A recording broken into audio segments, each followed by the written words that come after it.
This is the Constructionist Podcast, where we take ancient stories, the person of Jesus, current events and topics, and help you construct a new Christian worldview that's relevant and loving to those around you.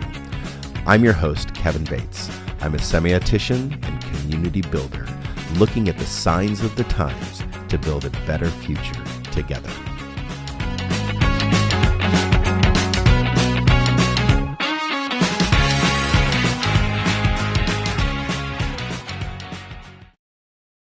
You are tuned into the Constructionist Podcast, and tonight we are doing a new topic, kind of a standalone topic that we're going to introduce here in just a minute. We, as the Constructionists, desire that you construct or put together and navigate your life through a framework of worldview. That's our purpose behind doing these shows and podcasts, and what that framework or that worldview we desire it to be is relevant and loving to people. So we are doing a deep dive into Christmas today, and we have decided to unpack what Christmas is all about, what we've done with Christmas, and how disappointed I am with Christmas. So we're going to figure that out tonight and try to get me excited about Christmas again. But we are covering Christmas and really where Christmas came from and what Christmas is and what we can do with Christmas in the future. So if you want to give to our podcast, you can go to resonatelife.org, and under the give link, you can support us that way financially, or you can listen to this broadcast each and every week and make comments and answer questions or ask questions all along the way. And through the week, we will answer your questions that you have for us. All right, Sharia Bodner, Jake Flug, welcome back. And hello. We are doing one more broadcast tonight, and then we are picking it up at the beginning of the year, next year, 2023. All right, so we are going to talk about Christmas and where it came from, why we celebrate it, and what has happened to it. Something that I just want to bring up, I was listening to some commentary this week, and of course a quite known politician was asked why other people are encroaching on the Christmas season, while other religious groups are encroaching on our Christmas. And they responded that they have copied our Christmas. That's why they're encroaching on our holiday. And once again, I'm faced with this idea of Christianity being very world-centric and possibly white-centric in its behavior, and Eurocentric, definitely, that all things revolve around us. And I think that we just need to break free from that and think differently. But it got me thinking about Christmas and what Christmas means. It made me a little disappointed about what Christians have done with Christmas.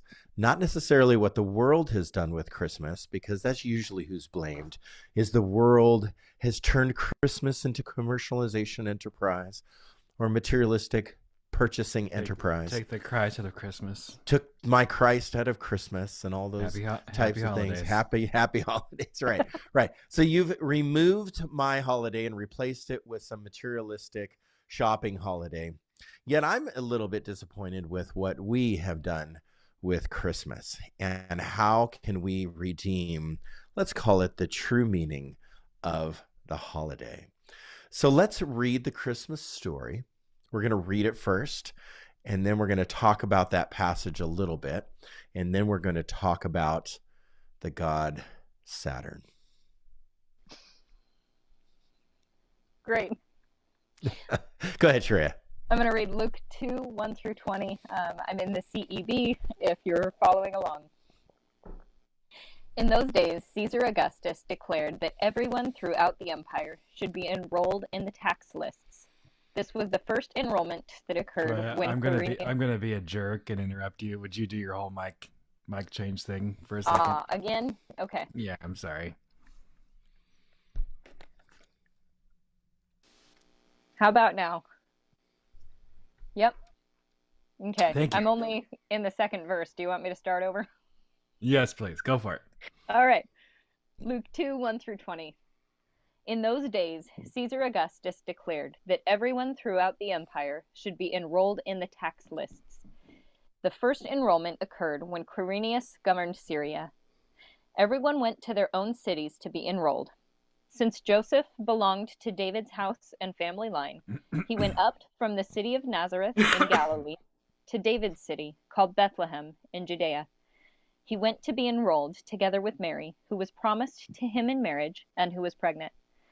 While they were there, the time came for Mary to have her baby. She gave birth to her firstborn child, a son, wrapped him snugly, and laid him in a manger because there was no place for them in the guest room. Nearby, shepherds were living in the fields, guarding their sheep at night. The Lord's angel stood before them. The Lord's glory shone around them, and they were terrified. The angel said, "Don't be afraid. Look, I bring good news to you, wonderful, joyous news for all people. Your Savior is born today in David's city. He is Christ the Lord. This is a sign for you. You will find a newborn baby wrapped snugly and lying in a manger." Suddenly a great assembly of the heavenly forces was with the angel, praising God. They said, "Glory to God in heaven, and on earth peace among those whom he favors." When the angels returned to heaven, the shepherds said to each other, "Let's go right now to Bethlehem and see what's happened. Let's confirm what the Lord has revealed to us." They went quickly and found Mary and Joseph and the baby lying in the manger. When they saw this, they reported what they had been told about the child. Everyone who heard it was amazed at what the shepherds told them. Mary committed these things to memory and considered them carefully. The shepherds returned home, glorifying and praising God for all they had heard and seen. Everything happened just as they had been told. All right. So that is our original Christmas story as we have it written in Luke. And we have gotten from that to December 25th, Christmas trees and ornaments, exchanging presents, ham and turkey, whatever your choice is on the holiday. Some people prime rib. Pass me the rolls, because we have to have dinner rolls and lots of food. And we sit around because dinner has to be at 3:00. So we sit around and watch the game until a certain hour. We then eat at 2:00 because grandma wants to eat early. And then we sit there in a coma for the rest of the afternoon into the evening until we fall asleep. And that is usually Christmas Day for a lot of people. And of course, waking up at 5 a.m. if you have little children, ripping apart presents very, very early.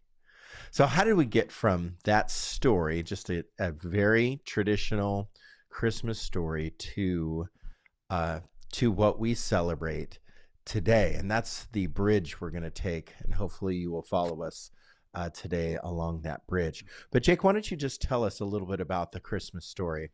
What do you have to say about Luke and that gospel story there?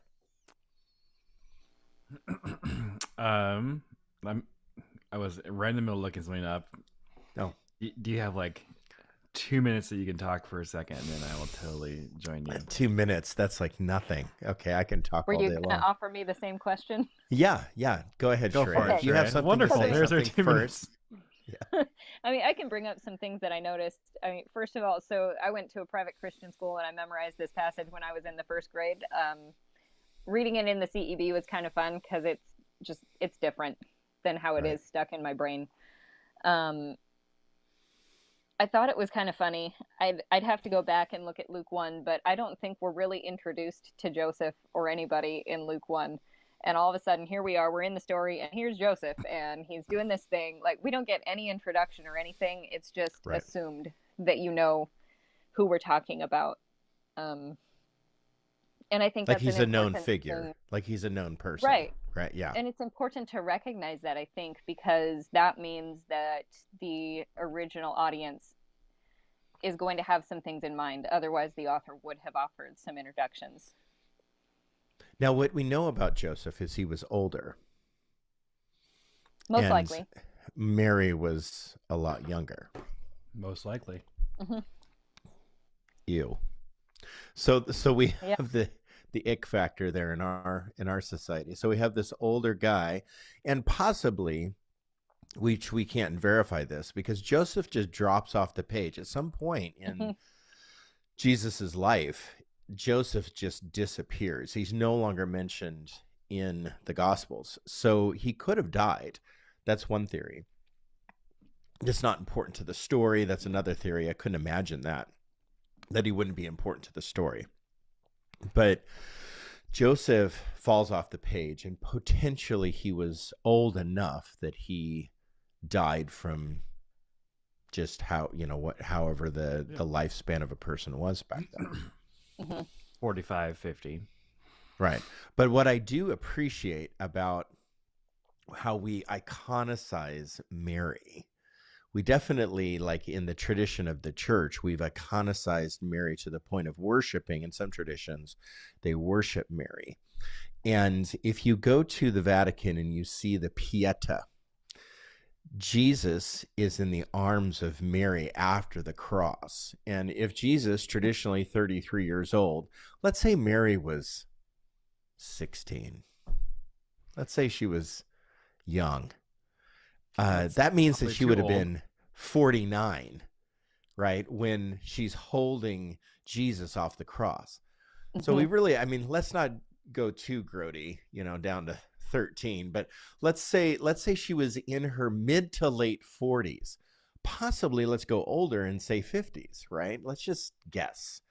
So she has to be, let's say she has to be 46, all the way up to, let's say, 52. The Pieta, she looks like she's 13. If you look at the skin and the lines in her eyes. Yeah. So Mary never, in the tradition of the church, Mary never ages.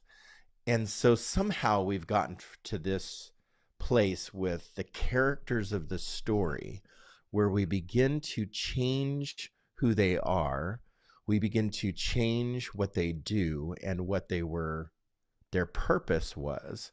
And all of a sudden we come out 2,000 years later with an entirely different view and a different perspective of this original story with these original characters, to the point that Mary never ages. Some traditions, Mary never dies. Some traditions that Mary literally is the co-redemptrix with Christ. So she's, in a sense, worshipped along with Christ post this story. Mary's also supposedly a virgin. And so Mary then is this virgin girl that is impregnated by the Spirit. And all of these kind of strange ideas are birthed out of those kind of conclusions and those kinds of signature markers of the Christmas story. So I think that over a long period of time, the story has changed. Our viewpoints and perspectives of the story have changed to where we have come out with this, stable barn with animals and Mary and Jesus, and Joseph falls off the page, but we don't know what happened. And so the focal point of the story then obviously has changed too. So Jake, do you have some things to say about the story? Yeah,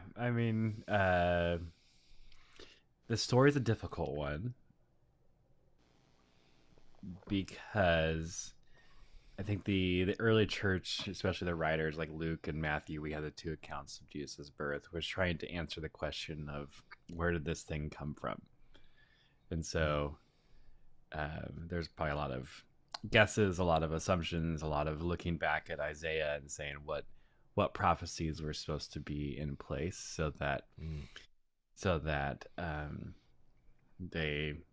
Jesus could be more recognized as the quote unquote Messiah. The main issues that this story has is the story of the three stories in the ancient context.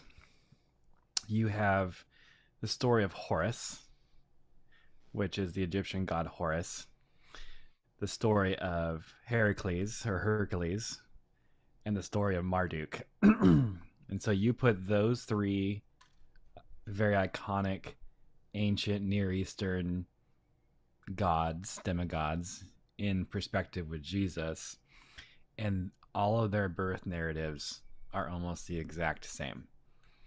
And so what I think what the author is trying to do, more than say the historicity of everything, is just to say that Jesus is a very important person that we need to pay attention to. Jesus' life is, I think, much more important than Jesus's birth. We try to place a lot of miracle around the birth, Mm-hmm. and we get stuck there a little bit. Baby Jesus is always baby Jesus, right? Right. So why is birth narrative so important? Birth narratives are important to some because it had to come from somewhere. And so this is one of the issues, like why the church has struggled with original sin, or the did Mary have to be a virgin? Did Mary have to be a virgin? I'm trying to think. I'm sorry. It was the co-redemptrix of it all. How did Jesus step outside of humanity enough to be without sin? I think has been a real struggle for people.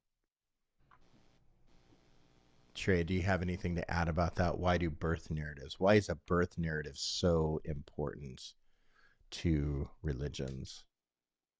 I think it functions as like a way of lending authority. You know, kind of like Jake said, this is an important person. Pay attention. And especially stories linking that individual to God or the gods is a way of showing divine authority. Right, especially if the birth narrative is different than everyone else's birth narrative.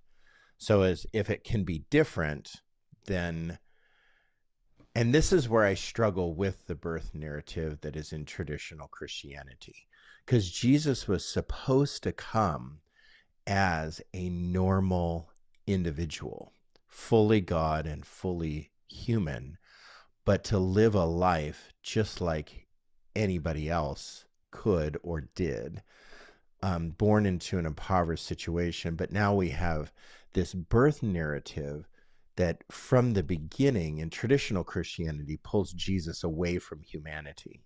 Yeah. Like we have this idea that Jesus is now a God instantly.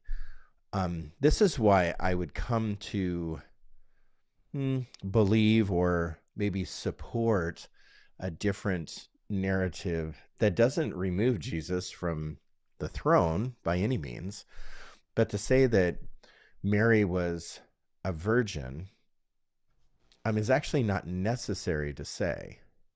It doesn't necessarily connect, because I don't believe in this idea of original sin.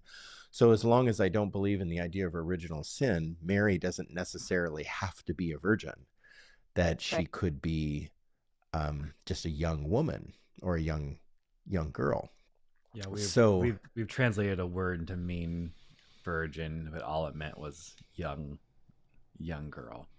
Right. Mm-hmm. And so this young woman visited by the Spirit, right, or given a directive by the Spirit that in a sense gives her a special purpose, a special calling. But Jesus then is not totally removed from humanity, that Jesus is coming in a more natural, I guess way. But I mean, you can believe what you want about that idea. That does not remove Jesus from the throne. It doesn't remove Jesus from the cross. It doesn't remove Jesus. And so we need to be careful about what we believe in these birth narratives or this birth narrative, to be careful about what we believe, because in a sense, it begins to change the story. And it could start with something like what we just talked about and end up worshiping Mary as the co-redemptrix of Christ. I mean, if Mary had a miraculous birth that was not in a normal way, then she has to be elevated to some God herself. One idea that we talked about often, and I tried to bring up earlier a little bit, is that this story was not meant, I believe, to tell the historical retelling of Jesus' birth. Mm-hmm. Yeah, because it's not a medical book. Yeah, and its sole purpose was only to claim the deity of Jesus, or the messianic connection. I think messianic connection would be better. Its original purpose was to claim the messianic connection, to fulfill those prophecies, where the Messiah was never intended to be God. That was a different figure. But Jesus did fulfill all of those, as we would agree to. Mm-hmm. And if we look at the birth narrative for historicity, or the historical accuracy of it all, we're losing the main point. Right. Well, with a lot of stories in the Old and New Testament, we have to be very careful about, it talks about historical characters, it talks about historical ideas, but to say something happened exactly the way that it did, we sometimes pay attention to that more than we do the greatest commands that were said in Scripture. So we lose the heart of command because we're focused on the details of history. And just by what I said, here in the last 5 minutes, I've now removed myself from most of Christianity and been deemed a heretic by some that would listen to this broadcast. And honestly, I don't care, because I just really believe that Christians have lost proper focus. They've lost the main ideas. They've focused on wrong things. And therefore, they've tried over the centuries, to demonize other people's celebrations and capture other people's celebrations for their own. They've tried to modify stories in order to maybe appease or to make our religion like we're greater, so we're going to demonize yours because we're greater, and we end up dishonoring and showing a huge lack of love to people when we do that. So back to my original thought that people are just copying my Christmas by having other religious holidays around December time. Let's go back to that, because I just think that that's just a bunch of, just pull up a history book or Wikipedia some things and you'll see that that's not true. So there's something called solstice and equinox in our seasonality of the year. And solstice is the longest night and the longest day. So the longest night is winter solstice. So in the year calendar, solstice or winter solstice is the shortest day and the longest night. And then summer solstice is the longest day and the shortest night. And then equinox, whether it be spring or fall equinox, is equal day and night. So equinox, equal day and night. And for some reason, we have, daylight savings time in there, and we, fall back and spring forward. So we then change our times based on agrarian behavior. And so winter solstice was putting to rest, it was the beginning of looking forward to harvest. Harvest has always been in human life, has always been this idea of planting, growing, and harvesting, whatever that may be, literally, probably from the beginning of time, has been a thing to look forward to. Why? Because it's food, and food is necessary to live. And so people who have learned, or the springtime comes and the summer comes, and all of a sudden now we have just natural food, right? So whether it be natural food or grown food, the harvest is coming. So solstice or winter solstice means that the season will now change, that the night will get shorter and the day will get longer, and harvest is upon us. And just like then, summer solstice is the beginning of putting all of that to rest. And so we put it to rest over a long period of time. And that is, in a sense, the sunset of harvest, or the beginning of the sunset of harvest. So around these solstice times, people that have subscribed to religious practices, whether that be Christianity or whether it be some other religion, have definitely subscribed to celebration around these solstice and equinox times. Now, a lot of it had to do with fertility. And so a lot of it was, let's drink hard and party hard and dance hard and have sex and all of these activities that they would do in a fertility celebration. That there was a lot of, quote, pagan practices that were developed around solstice celebrations. So those are the seasonal, and of course we can't adhere, as Christians, we can't adhere to pagan practices like, drink yourself into a gutter for the next week and have sex with everybody. So I'm not promoting that on our show. But this is what went on. And of course, we don't subscribe to that. We're not supposed to subscribe to that kind of practice. And so we then came up with different practices, or adopted some of the practices and began to participate in some things that we felt like we could, and other things that we couldn't. We just demonized or said, we can't do that.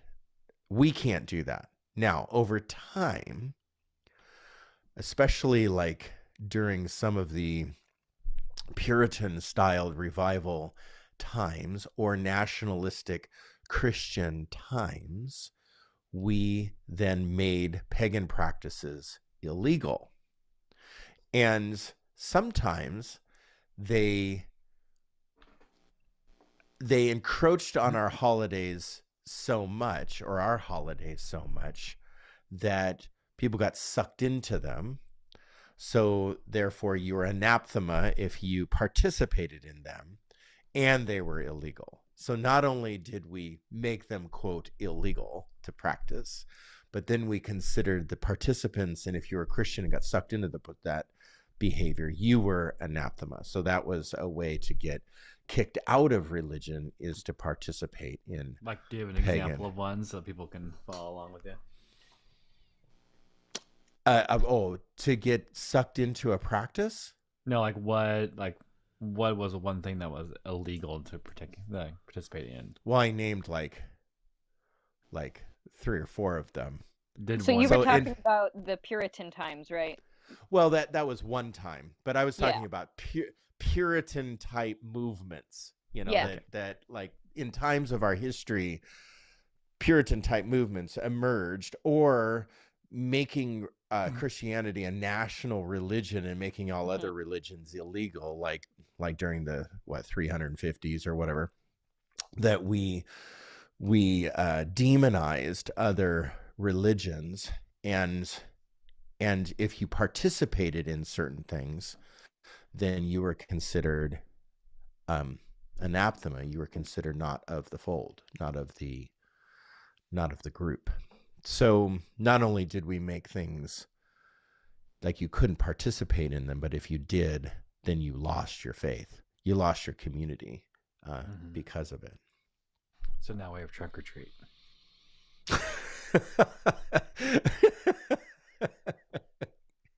Right. Right. Yep. So, but over a long period of time, I mean, 2,000 years is a long time for Nordstrom's to uphold our Christmas. So we lose excitement over Christmas. It's normal to lose excitement over a holiday. I mean, I honestly, how long have I've celebrated Christmas for 50 years. That's a long time to celebrate the same thing with the same kind of food, the same cranberry sauce. And so I'm trying to think of all these creative things. It's like, well, what can I do this year for Christmas? What can I do next year for Christmas? I was in my workshop with Jake just the other day, our workshop, and we were doing a project. And he's like, oh, look, a whole box of Christmas decorations. Did you know that those were there? And I went, no, I totally forgot about all these Christmas decorations that we had in the workshop. I mean, that's how like important purchasing Christmas decorations is to me. I put them in a box and I forget about them. And so that's really over seasons of time. That's what we've done with Christmas is maybe it's been so the same or so maybe without meaning and without deeper meaning that we just have forgotten about it or it's fallen out of fashion.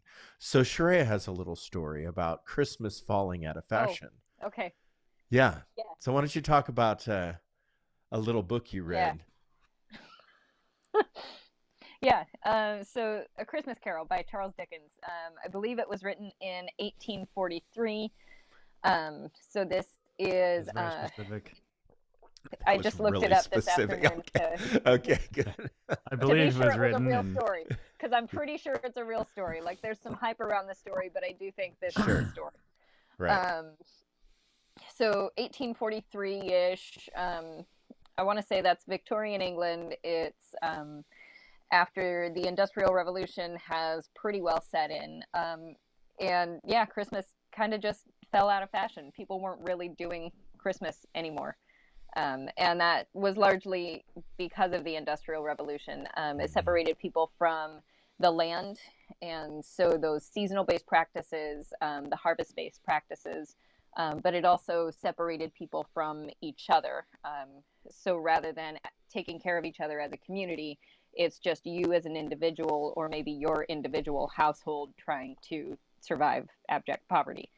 And those shifts moved people away from Christmas because it was a seasonal communal celebration. And for whatever reason, Charles Dickens was like, hey, things should be different. And he wrote A Christmas Carol, where you've got this stingy, mean old dude who reevaluates his life after seeing visions of communities come together for feasting and drinking and dancing and caring for the poor, and making sure everybody's needs were taken care of. So that's kind of the story of A Christmas Carol. But what I've been thinking about for most of the day is that during Charles Dickens' time, like before his book took off, while Christmas was in decline, there were definitely Christians in England at that time. And I'm confident that there were probably plenty of Christians who were serious about their faith. You know, it's not like they had fallen away or backslid or whatever. Like real, serious Christians during this time who just didn't find celebrating Christmas all that important. And that's hard to imagine in our times. And I don't know that we can say whether that's right or wrong, but it at least provides a different perspective that I think is worth thinking through. You know, why do we make celebrating Christmas so important? Well, I think, okay, so if I could add a few pieces to that. I actually love Christmas in the way that, however, the way it is that our culture celebrates it. I mean, If you're in New York, you got the Rockefeller Center, you got the ice skating rink, the big tree in Times Square. I mean, that's pretty cool. You go to some of the major cities and just some of the downtown flair that they have. It's super cool. It's a Lights celebration. We should celebrate. it's totally celebration. And whether you believe in Jesus or not, it's a celebration. I mean, believe in Santa. It is one time a year where everyone, at least the majority of everyone, let's say 80%, the 20% Grinches are out there. They can stay home. But let's say 80% of, like, at least modern cultures. Okay, so 80% of, because there are cultures that I guess wouldn't celebrate Christmas in the way that we do. So let's just look at like our culture in America, European culture, and some of the cultures that subscribe to Euro-American type behavior. Western culture. So you're looking at all Western cultures. No. Is there? Okay. No. Trying to say that very specifically. I'm trying to say that very specifically. It's one time per year that group, 80% of them, that they celebrate something, right? Because the reason why I say that is the people group that I just kind of categorized, they have a hard time celebrating anything.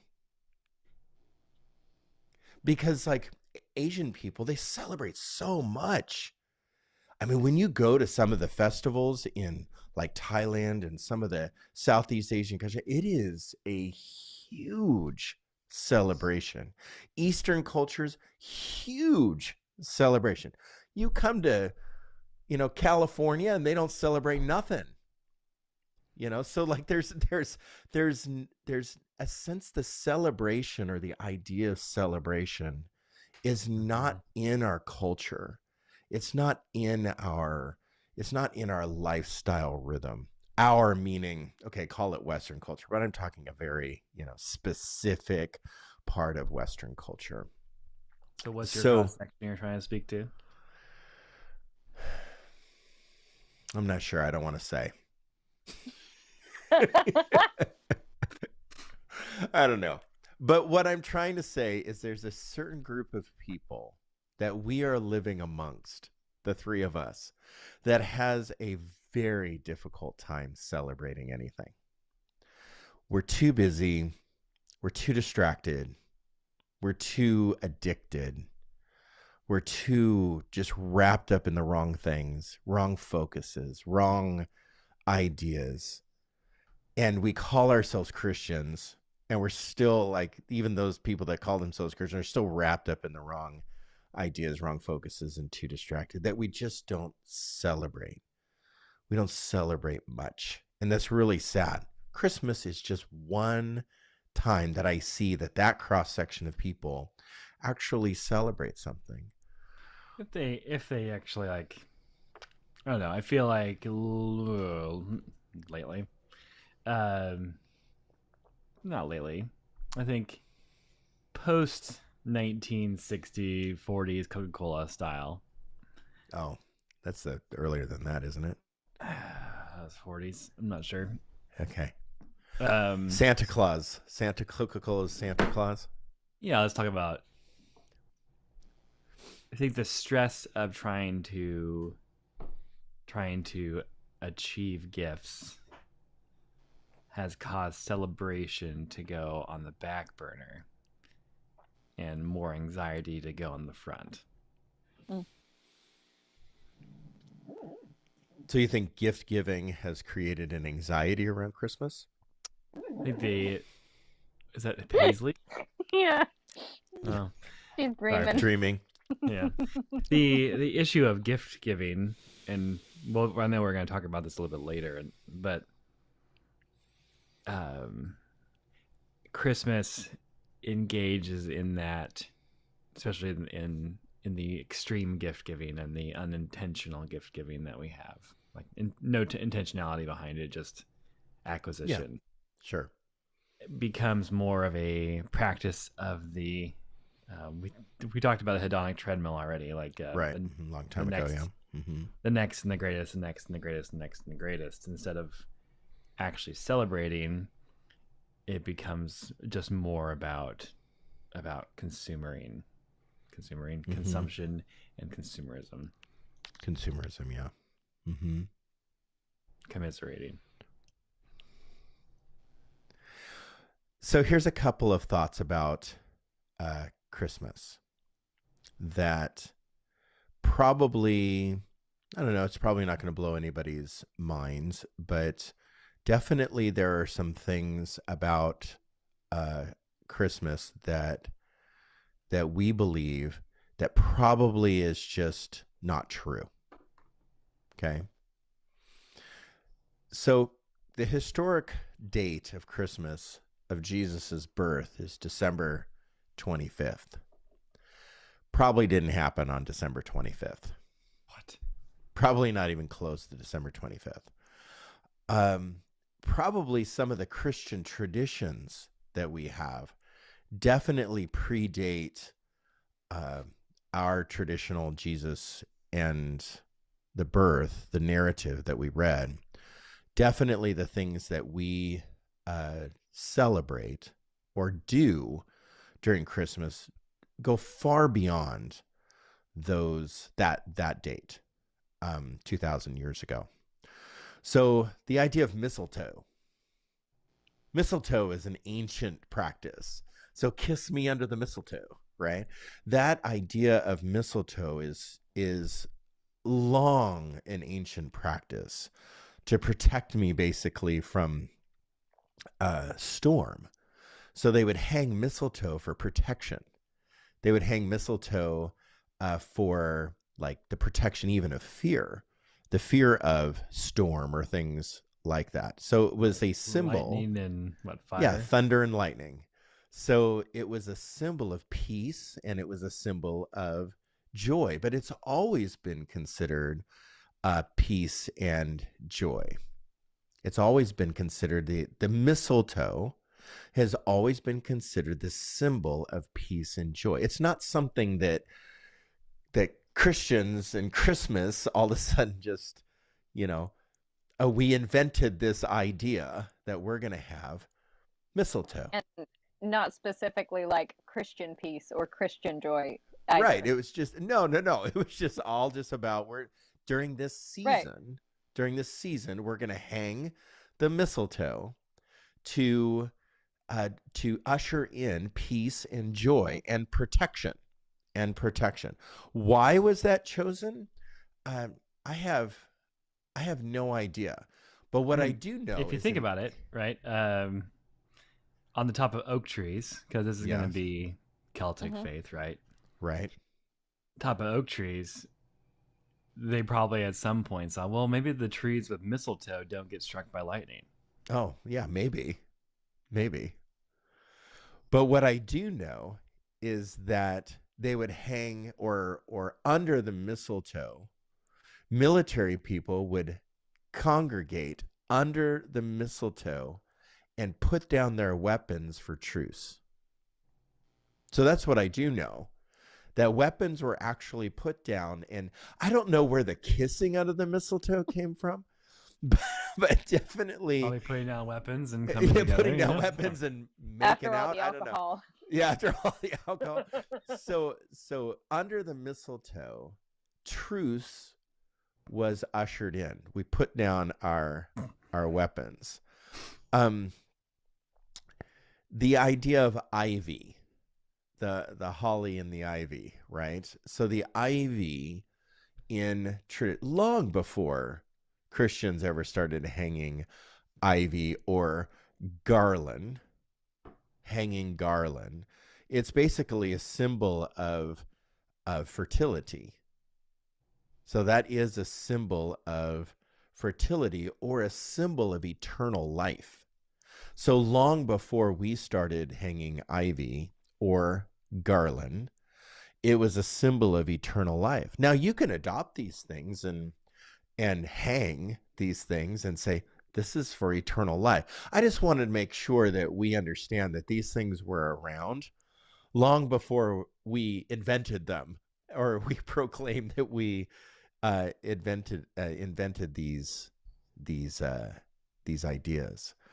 The color of green and red. Red did not come ushered in with Santa Claus. Red has been an ancient color, an ancient color of fertility. So fertility is definitely one of the signature markers of solstice type celebrations. So red is the color that people would wear or hang or put as decor or decorations around that was a symbol of fertility, and also the color of green. So Christmas having green and red makes total sense around solstice, that this is the time that you would hang these colors. And it makes total sense that they were adopted into Christmas season decor. If you think about the idea of purchasing gifts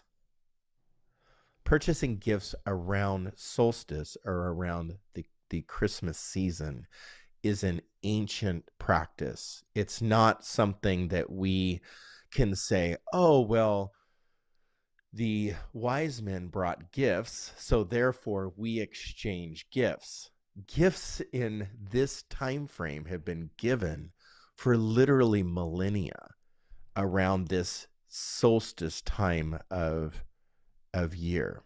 And then, of course, then you have the Yule logs, and the Yule logs were burned to represent then what we talked about is the returning of the sun. So the returning of the sun, again, winter solstice is the longest night, but it is the shift. Now our feet are pointed towards the harvest. And so burning Yule logs would have been one of those things. So when we think about mistletoe or colors or practices of gift giving, things like that, these are practices that definitely go back for a long period of time, long before Christmas or the celebration of Christ's birth was established. So honestly, just to take an honest look at what we do during Christmas, to say, oh, Christians, we like the people who deconstruct Christmas. The people who just deconstruct Christmas would say Christians are just adopting pagan holidays and pagan practices into their holiday. But I would not say that they're just pagan practices. I would say that they're human being practices. So just the idea of meeting under a tree with hanging mistletoe to represent peace and joy and celebration, and we put down our weapons, that definitely is something that Jesus would have promoted, right? Mm-hmm. The idea of color and actually incorporating color, that's an ancient practice. Purple and gold and green and red. The Buddhists, orange and bright yellow and red. The Buddhists have practiced the usage of color for a very, very long time. So it's just a human thing where we use color to celebrate. We use traditional type ideas like sitting under a tree and putting down our weapons to celebrate peace and joy. Even the idea around this holiday that joy and peace and celebration are just something that we have done for a very, very long time. Do you guys have any thoughts about that? About just what I just said and maybe some additional thoughts? I'm trying to figure out like what determines pagan versus like who. I think that we determine pagan when it's more carnal in its celebration. So a pagan holiday is more carnal. And so, like, I don't see a Tannenbaum or a Christmas tree. If we're gonna say Christmas tree, are we gonna take everything away or no?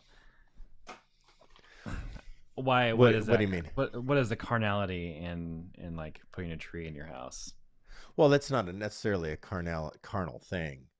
I think that deeming something pagan, if it was associated with a different god or fertility, sex practices, things of that nature, it was probably more easily deemed as pagan. But we loosely use that term.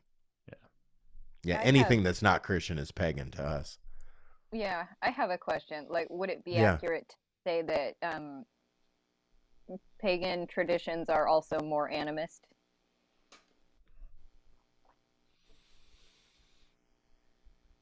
Maybe. Sure. Maybe, I think Okay. probably. I probably we just loosely use that term, so I don't even. Yeah. There's probably no definition to it. I don't know enough either, but correctly, I think probably the other way around. Okay. Is what? Animists are pagans, not pagans are animists. Yeah.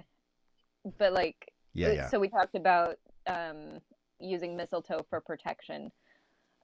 There's like an animist element to that, you know, the mistletoe's personality is one of protection. Sure. And so, you know, we have all of like all of these. It's nasty to get caught up in. Like, I do think I think a lot of it comes down to animist beliefs, and so I wonder if that's maybe a defining feature. Yeah. Could be, yeah. Yeah, definitely. So human beings have used, again, different symbols, color, different ideas like the Yule log, and feasting, eating, and drinking as a practice of celebration. All religions, really, all over the world, still practice, many practice fasting and feasting. They practice that rhythm of fasting and feasting. So it's not something new to Christians, and it's not our thing. So if somebody is fasting and feasting, or feasting and celebrating, they can, and they I think it's a human thing to do. It actually is healthy to celebrate. And I would argue that, Jake, the anxiety of giving and the anxiety of gift giving, I understand the materialism and the problems that we get into with credit debt and all that kind of stuff because of gift giving. But there's a lot of anxiety all over the world about celebration and gift giving. Oh, yeah. People plan for years, literally years, for gifts. Like when it comes to weddings and when it comes to dowries, when it comes to funerals. Like funerals. Yeah. I mean, look at what you experienced in Indonesia. Yeah. Years of planning just to sacrifice the bull at the death, to release the spirit into the afterlife in some Indonesian practices. And they're Christian. So, okay. So there's a specific celebration that I want to talk about tonight. And we're going to just close with a few minutes on this, because I think that this is really kind of an interesting thing. There is this celebration or the holiday called Saturnalia. And Saturnalia is the worship celebration around the god of Saturn, the god of Saturn. And the god of Saturn, let me just bring up my notes on this so that I don't lose track here.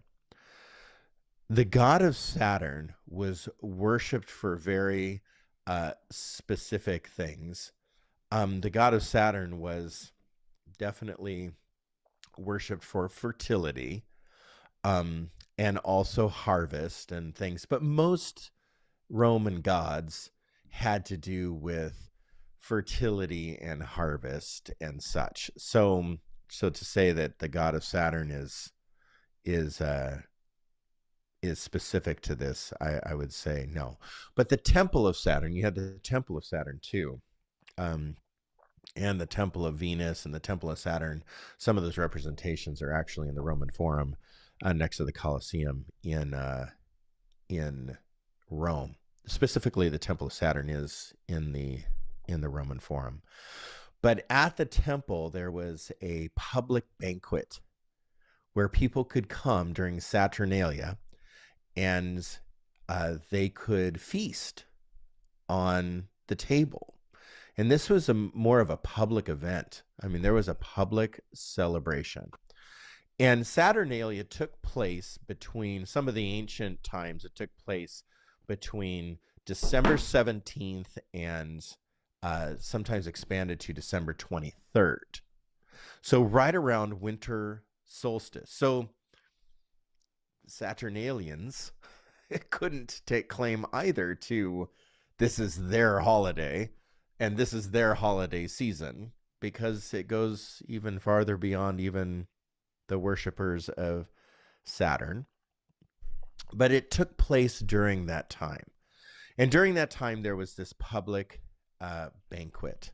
And what was really interesting about this was also a time where master and slaves, this was a cultural thing, that masters and slaves, they had a relationship that the master owned the slave.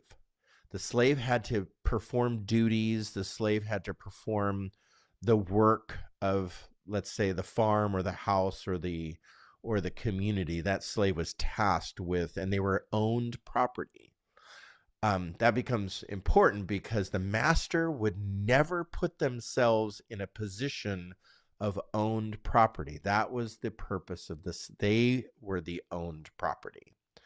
But during Saturnalia, the master actually became the position of the slave, and the slave became the position of the master. It was a very specific exchange. So the masters then would serve and cook and feast with and give to the slave.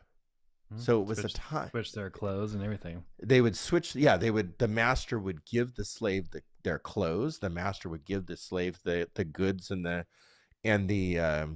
means in which to celebrate a continual party for this week's period of time.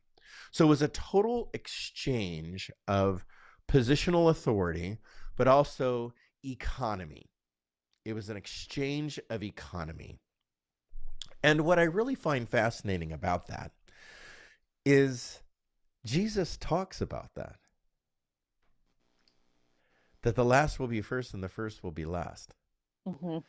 And when Jesus talked about the switching of economy, where the slave will be the master and the master will be the slave, right? I don't think that Jesus really picked that out of the air. I don't think Jesus just made that up in his head. I mean, Jesus is God, and I believe Jesus is God, and Jesus can make up whatever he wants in his head. But Jesus used different functions and agriculture and pieces of land and structure, and he would say the kingdom of God is like this, and he would point to this tree, or he'd point to this this grapevine or this mustard farm or whatever. So he would point to different things, and so in the celebration, those that were oppressed switched roles with the oppressor. And it was very, very a specific time for that order to be to be ushered in. And the reports of it, the people thought it was just the best of celebrations, the best of days. So, any thoughts on Saturnalia and how that relates to maybe the kingdom of God and what possibly could we guess at what Jesus was talking about and alluding to, and maybe he took some things from this celebration? Yeah, I was just gonna say what I heard you say is that it's very possible that Jesus had experienced a few of these parties. Oh, most definitely. Yes. Yes. And Most definitely. Yes. and in his teaching was Mhm. saying, "Hey, you remember how we do this once a year? This is maybe how we ought to live." Yes. Yeah. So possibly it's Roman. So definitely it was around for a long period of time. And around during Jesus's time. And would have been around this season of time, winter solstice time. Mm-hmm. So yeah, definitely, possibly Jesus maybe could have participated, not just observed, but maybe was there and said, "Hey, I'm going to maybe feed off the table." I have no idea, but that's dangerous to think that Jesus would participate in pagan holidays. I mean, Jesus was a carpenter, right?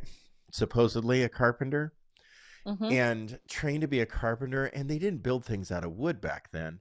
And so it's very reasonable that Jesus participated in laying mosaics of the Greek and Roman gods on the floors of the houses that they would build or the structures that they would build. So, Jake, any thoughts on that? Lots.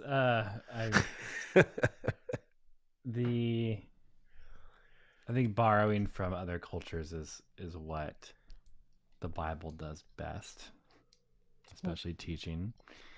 So we've talked a lot about that all the way through, but it is the idea of role reversal, gift giving, feasting. I think that carries on more to like when the Roman church, Christian church, tried to co-opt this holiday as their own, and that's when we started to see this action.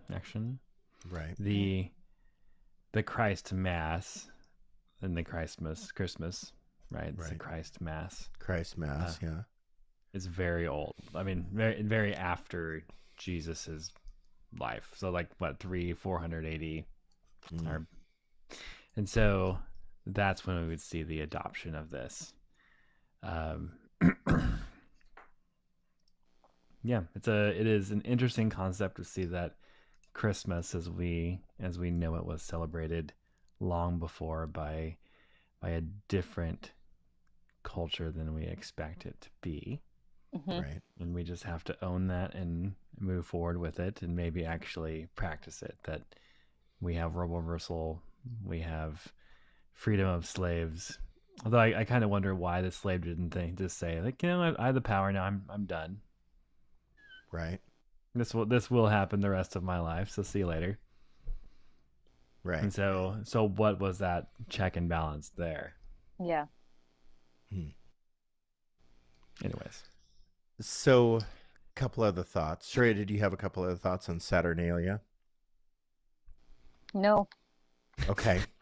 So, this is where it gets really like, oh, okay, what do I do with this information? There's always that good information. So, in Saturnalia, during the winter solstice, that they would be celebrating that master becomes slave, slave becomes master. The first will be last, the last will be first. Mm-hmm. There would be a king named in the celebration at the banquet table. And the king would be chosen by the casting of lots. Their gambling techniques, right?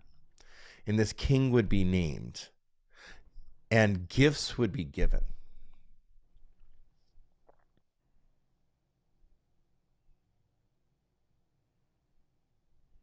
Sounds like some parables.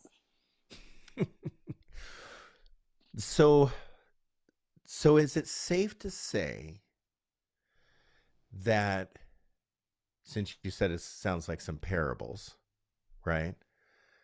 Is it safe to say that possibly Jesus borrowed or stole these ideas for his own purposes? I mean, his teaching. Since you were the Bible's best at borrowing from other cultures. Is it safe to say that? I think the idea of Saturnalia and the role reversal, the gift giving, the exchange of power, really it is a gift giving becomes more of an exchange of wealth. I think that is more of a let's just say a human idea than a specific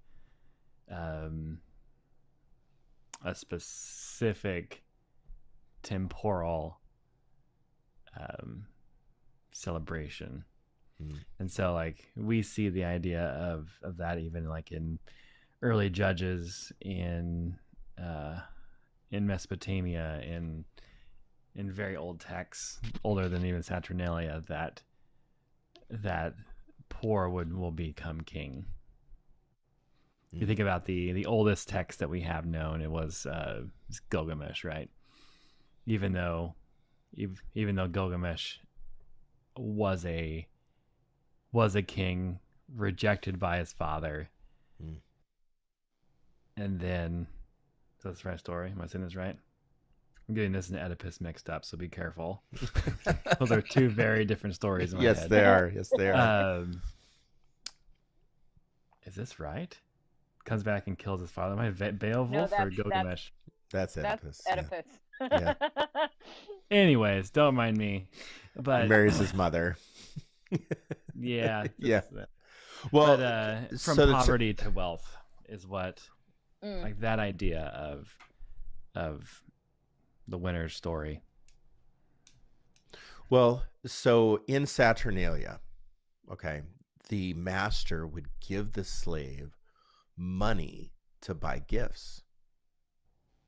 And so the rich would give to the poor in order for them to participate in the purchasing of gifts. So Saturnalia became this upside down kingdom celebration. Yeah, Nero's recorded as being one of the participants as the king of Saturnalia. So he had that early introduction as the king of Saturnalia. By the casting of lots, he was chosen to be king. It's kind of weird to think about. So they would exchange things like knives and combs and perfumes, pipes, cups and spoons, things like that. And they would wear colorful dinner clothes versus their plain robes, what we would call togas. So they had colorful dinner clothes that they wouldn't wear outside in public or in the marketplace. They would only wear those during dinner. So those colorful clothes were given to the poor.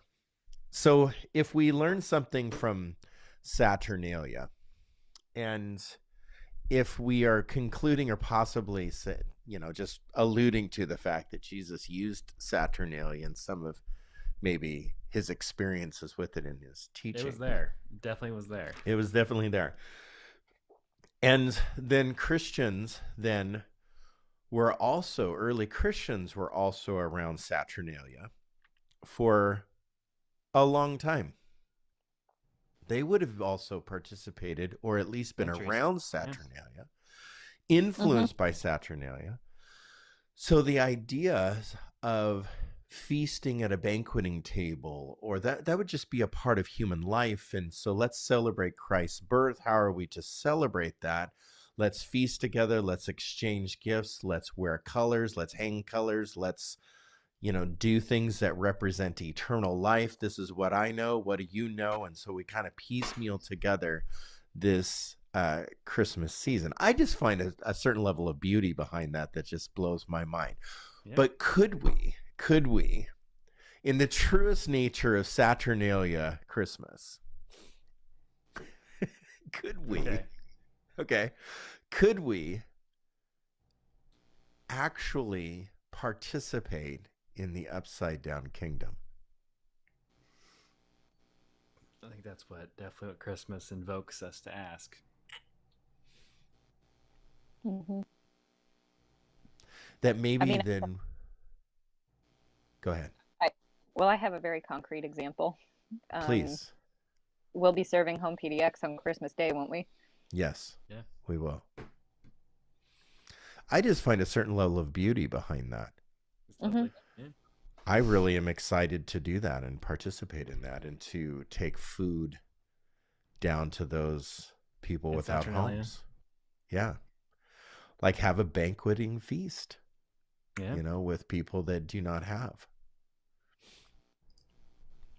What are some other upside down kingdom things that we can do how do we actually bring Saturnalia back to Christmas? Because I think that's what we need to do. That's what I'm promoting here, that we need to bring Saturnalia, the idea, the heart of Saturnalia, not the ritualistic practice worship of Saturn, but we need to bring back those ideas back to Christmas. Because we have a certain level of Christmas that's very wealthy and it's not including the poor. Mm-mm. Yeah. Well, this might be a little more solstice than Saturnalia. Okay. But something I was thinking about, and you had talked about gift giving in the context of solstice.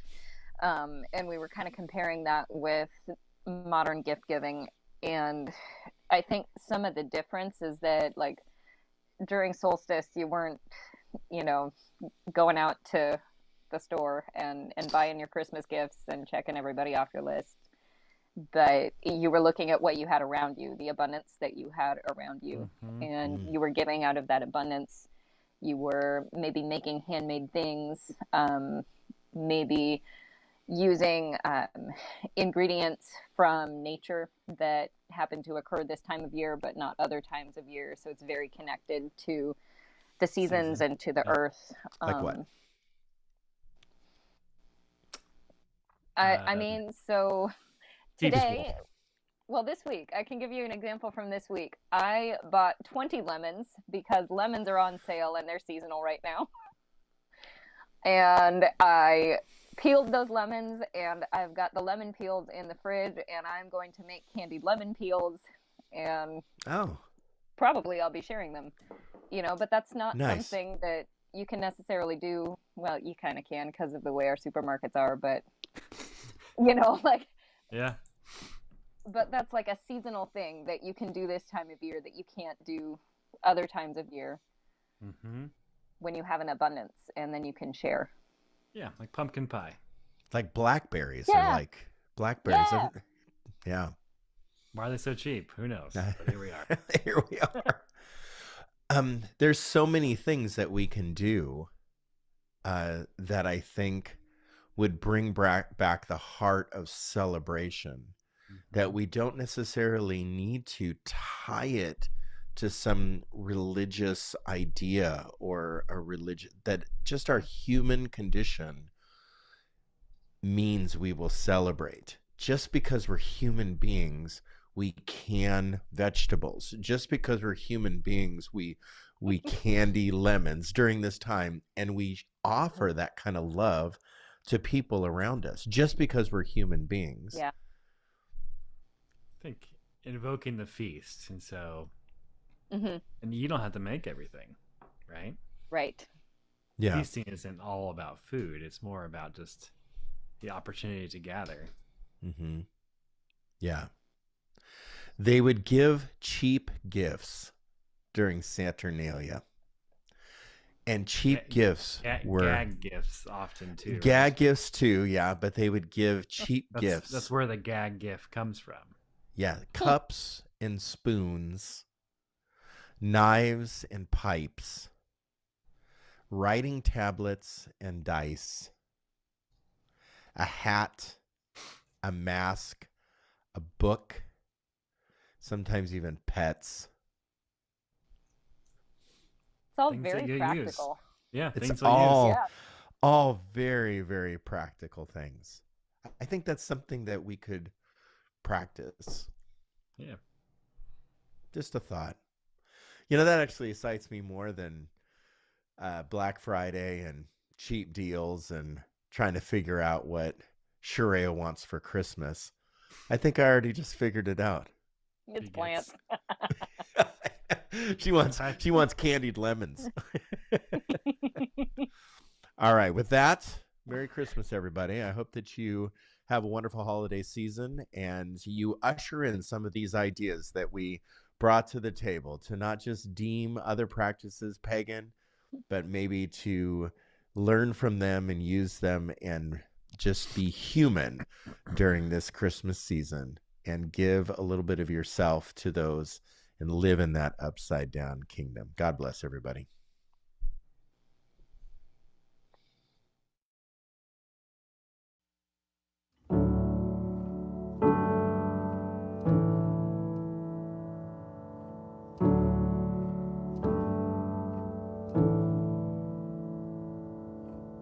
Gracious Father, we give you praise and thanks for this holy communion, the body and blood of your beloved Son. The body is broken, God's love poured open to make us new. Lord, make us new.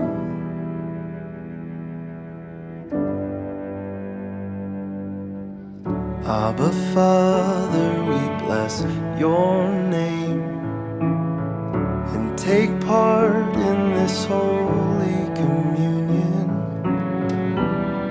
Make us all one, to love like your Son. The